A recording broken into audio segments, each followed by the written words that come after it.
주님께서 여러분과 함께 또한 사제와 함께 하소서. 성부가 전한 거룩한 복음입니다. 주님께 영광을 돌립니다. 예수께서 벙어리 마귀 하나를 쫓아내셨는데 마귀가 나가자 벙어리는 곧 말을 하게 되었다. 군중은 이것을 보고 깜짝 놀랐다. 그러나 더러는 그는 마귀의 두목 베엘제불의 힘을 빌려 마귀들을 쫓아낸다 하고 말하였으며 또 예수의 속을 떠보려고 하늘에서 오는 기적을 보여달라고 하는 사람도 있었다. 그러나 예수께서는 그들의 생각을 알아채시고 이렇게 말씀하셨다. 어느 나라든지 갈라져서 싸우면 쓰러지게 마련이고 한 집안도 갈라져서 서로 싸우면 망하는 법이다. 너희는 내가 베엘제불의 힘을 빌려 마귀를 쫓아낸다고 하는데 만일 사탄이 갈라져서 서로 싸우면 그 나라가 어떻게 유지되겠느냐? 내가 베엘제불의 힘을 빌려 마귀를 쫓아낸다면 너희 사람들은 누구의 힘으로 마귀를 쫓아내는 것이냐?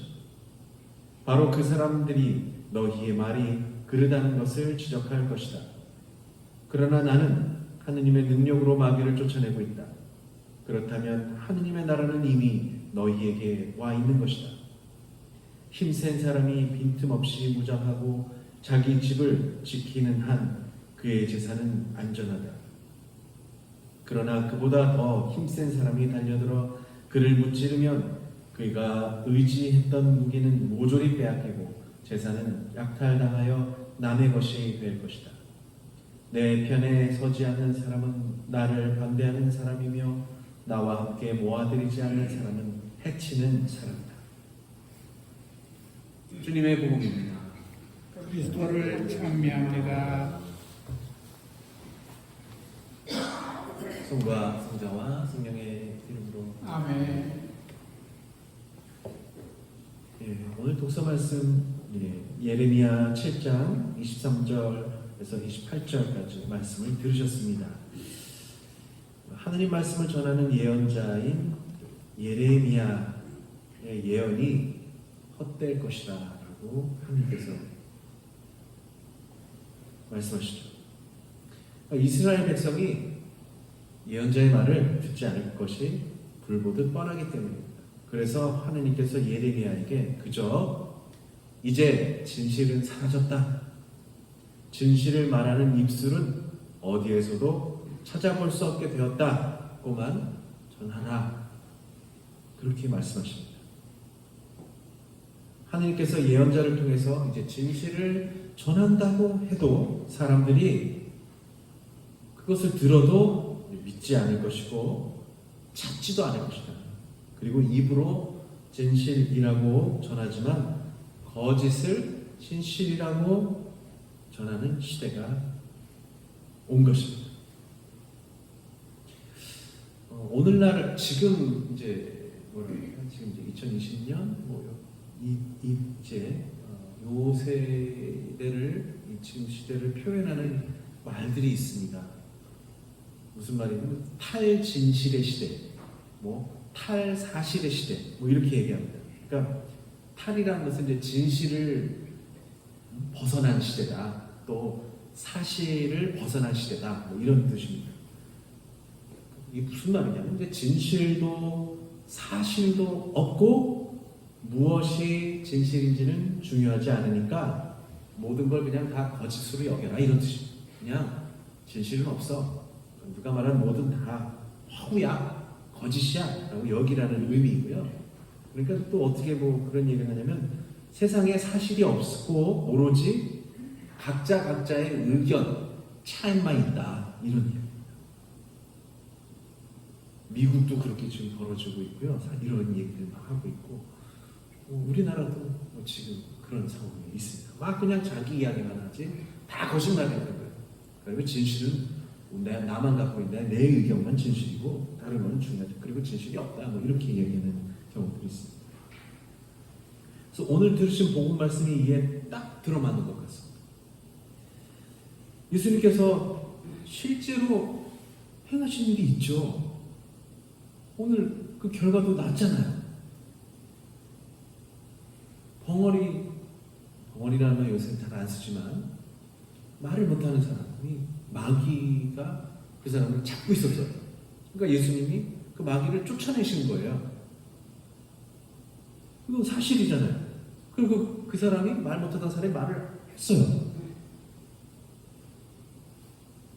우리 같았으면 놀랍다고 그렇겠죠? 그런데도 불구하고 또 여러 사람들이 그걸 봤어요. 그러니까 아마 놀라워했어요. 근데 더러는 이렇게 몇몇은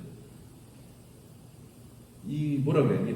그 마귀를 쫓아내는 걸 구마예식이라고 그러죠. 구마예식이라고 하고 뭐 충막 뭐 이런 데들 마귀를 쫓아낸다고 하고 마귀를 이제 쫓아낸다는 구마라는 말을 쓰는데 마귀를 쫓아낸 것이 그냥 눈속임이라고요. 눈속임. 눈으로 지켜봤지만 이게 그 실제 벌어졌던 일이 진실이잖아요. 사실이잖아요. 그걸 왜곡하는 거예요.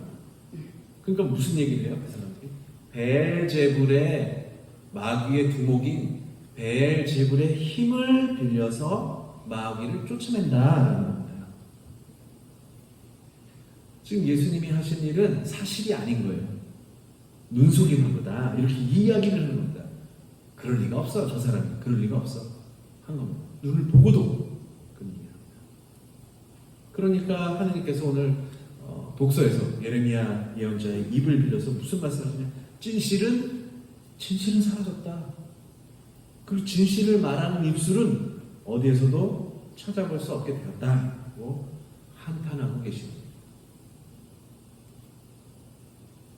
예수님께서 이제 기적을 행하시고 마귀 쫓아내시고 그러면 당연히 사람들의 주목을 받게 됩니다. 그렇죠? 그러면 어떻게 해요? 명성이 높아지죠. 사람이 막 몰려들기도 하고 그런 겁니다.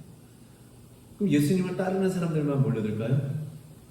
그걸 보면서 시기하고 모함하는 사람도 함께 몰려듭니다. 항상 그래요. 언제든지 그렇습니다. 누가 명성이 막 높아지면 100% 다 그 사람 다 좋아합니까? 아니거든요. 그걸 반대하는 사람도 분명히 생기고 또 싫어하는 사람도 생기고 모함하려고 하는 사람도 생기고 긁어 부스럼 만들려고 하는 사람들이 반드시 있게 마련이죠. 그러니까 오늘같이 예수님께서 아니 그렇게 선한 일을 하시고 놀라운 일을 하셔도 옆에서 보고 베엘제불의 힘을 빌려서 그 일을 하고 있다. 그러니까는 예수님께서 명성이 높아지면서 소문이 어떻게 났었느냐? 소문이 어떻게 났냐면 야 예수가 마귀 들렸다는 소문이 난 거예요.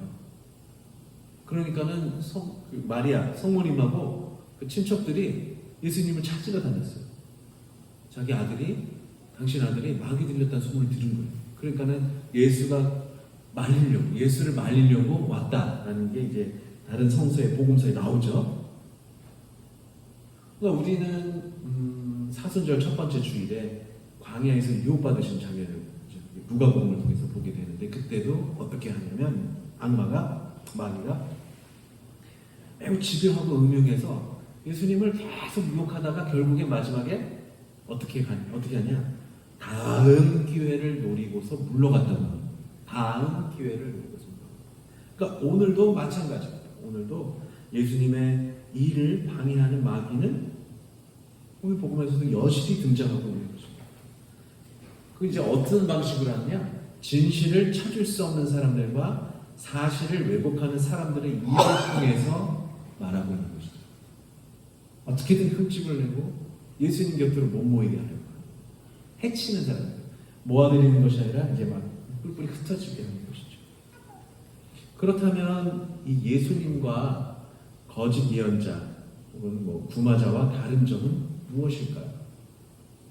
이 사람들 말하는 예수님은 거짓 예언자인 거예요. 거짓 구마자. 베엘제불의 힘을 빌린 겁니까? 예수님 같은 경우는 보면 사람들을 치유하시고 나병 환자 같은 경우 특별히 그렇고 구마야식을 하고 병자 치유하시고 이러실 때 너가 나은 거를 다른 사람한테 알리지 말라고 그래요. 다른 사람한테 알리지 말라고. 이상하죠? 왜 알리지 말라고 그럴까? 근데 그렇게 하세요. 또 빵을 5천 명에게 먹이신 다음에 어떻게 해요? 사람들이 막 왕으로 추대하려니까 싹 피해가지고.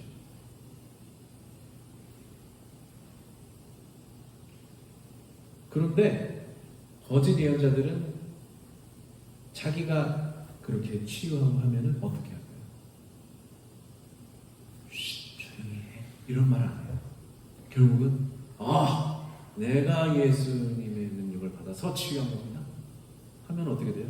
교회가 막 들썩들썩하죠. 자기 것으로 돌리는 사람. 예수님은 철저히 그걸 피해 가셨어요. 하느님이 하신 일이다. 하느님이 하신 일이다. 그리고 그것을 사람에게 알리려고 하시지 않죠. 물론 그래도 알려졌겠지만 철저히 감추셨던 거죠. 근데 많은 일이, 그래서 이단이 그렇게 해서 나옵니다. 처음에는 예수님의 능력으로 했다고 하면서 자기가 내가 그리스도다 그런 식으로 얘기해요. 그 거짓이었죠. 그런 식으로 나타나요. 기적과 병자 치유라는 표징이 중요하기보다는 예수님은 하나님 나라를 먼저 선포하고 복음을 가르치는 것이 더 중요하다고 생각하셨습니다. 그리고 그렇게 하셨어요. 그러니까 기적이 일어나고 병자 치유가 있더라도 사람들에게 그것을 중요하다고 하지 않으시고 그냥 계속 피하시거나 조용히 하라고 그렇게 말씀하셨죠. 그래서 기적을 보고 믿었다고 하더라도 예수님의 말씀을 더 믿으라고 하는 이유가 거기에 있습니다. 오늘 복음에서 예수님께서 치유하신 그 기적을 보고 마귀를 쫓아내는 그 능력을 보고도 진실을 왜곡하고 사실이 아니라고 다른 의견으로 만들어버리는 사람들이 있습니다. 그러니까 이처럼 그때도 소위 말하는 탈진실, 탈사실의 시대였고요. 예나 지금도 똑같습니다. 그러니까 복음에 비춰보자면 모든 것이 사람들의 입을 통해서 마귀가 하는 이간질이고 사실을 흐려서 우리의 정신을 흐리멍텅하게 만드는 일입니다.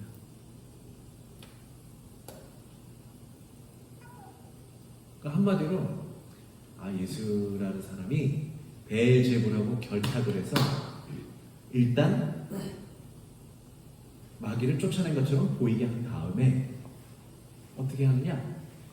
그러면 또 나중에 보면은 또 마귀가 또 와가지고 그 사람 말 못하게 할 거야. 아마 이런 것들. 그런 식으로 왜곡을 하는 겁니다. 따라서 오늘 복음에서 비춰지는 어떤 그 구도를 보면은 하느님의 나라와 사탄의 나라가 사실 이렇게 맞닿아 있다고 보여집니다. 하느님의 나라에서는 사실을 있는 그대로 말하고 진실을 그대로 전하는 곳입니다. 그래서 예수님이 뭐라고 하셨냐면 예할 것은 예하고 아니요 할 것은 아니요 라고 하는 것이 그것이 진리이고 진실인 겁니다. 예수님이 오늘 구마 예식을 통해서 보여주시는 바는 한 사람이 마귀의 힘에 짓눌려 있었고 그것을 풀어주셔서 그 사람을 자유롭게 해주는 것이 가치 있는 일이었던 것이죠. 하지만 사람들 일부는 믿지 않습니다. 믿지 않기만 한 것이 아니라 왜곡하여 말합니다. 그래서 음모를 제기한 겁니다. 인간이 저런 일을 할 수 없으니 마귀의 관계를 배워서 사람들을 홀리려고 하는 것이다 라고. 그러니까 모든 것이 음모라는 거예요. 진실도 사실도 없다. 다 음모. 이런 사람들은 하느님의 나라에서 사는 자가 아니라 사탄의 나라에서 사는 자들입니다. 중요한 일은 예수께서 아픈 사람을 살리셨다는 것, 그 사실을 봐야 되는 것이지, 예수님께서 그 사람을 살린 것이 마귀가 그렇게 하는 거다, 아니면 다른 능력이다, 이거 말과 논쟁을 하고자 하신 것이 아닙니다. 이렇게 사람들은 음모를 제기하고 꼬투리를 잡아서 진실을 감추고 사실을 왜곡하려고 합니다. 사탄의 나라의 사람들입니다. 우리는 정신적으로나 육체적으로나 또 입으로나 마음으로나 사탄의 나라에 휘둘리면 안 되겠습니다. 예할 건 예하고 아니할 것은 아니요 할 수 있는 용기도 필요합니다. 그리고 중요한 것은 예수님처럼 사람을 살리는 일이 중요한 것이지 자신들의 의견을 말하고 논쟁하는 것이 아닙니다. 예수님은 사람을 살리는 일을 할 때에 우리들 가운데 하느님 나라가 이미 와 있다고 말씀하십니다. 헛된 음모론에 속지도 마시고 오직 사람을 살리시는 예수 그리스도의 모습만을 따라서 진실을 말하고 사실을 전하도록 합시다. 성부와 성자와 성령의 이름으로. 아멘.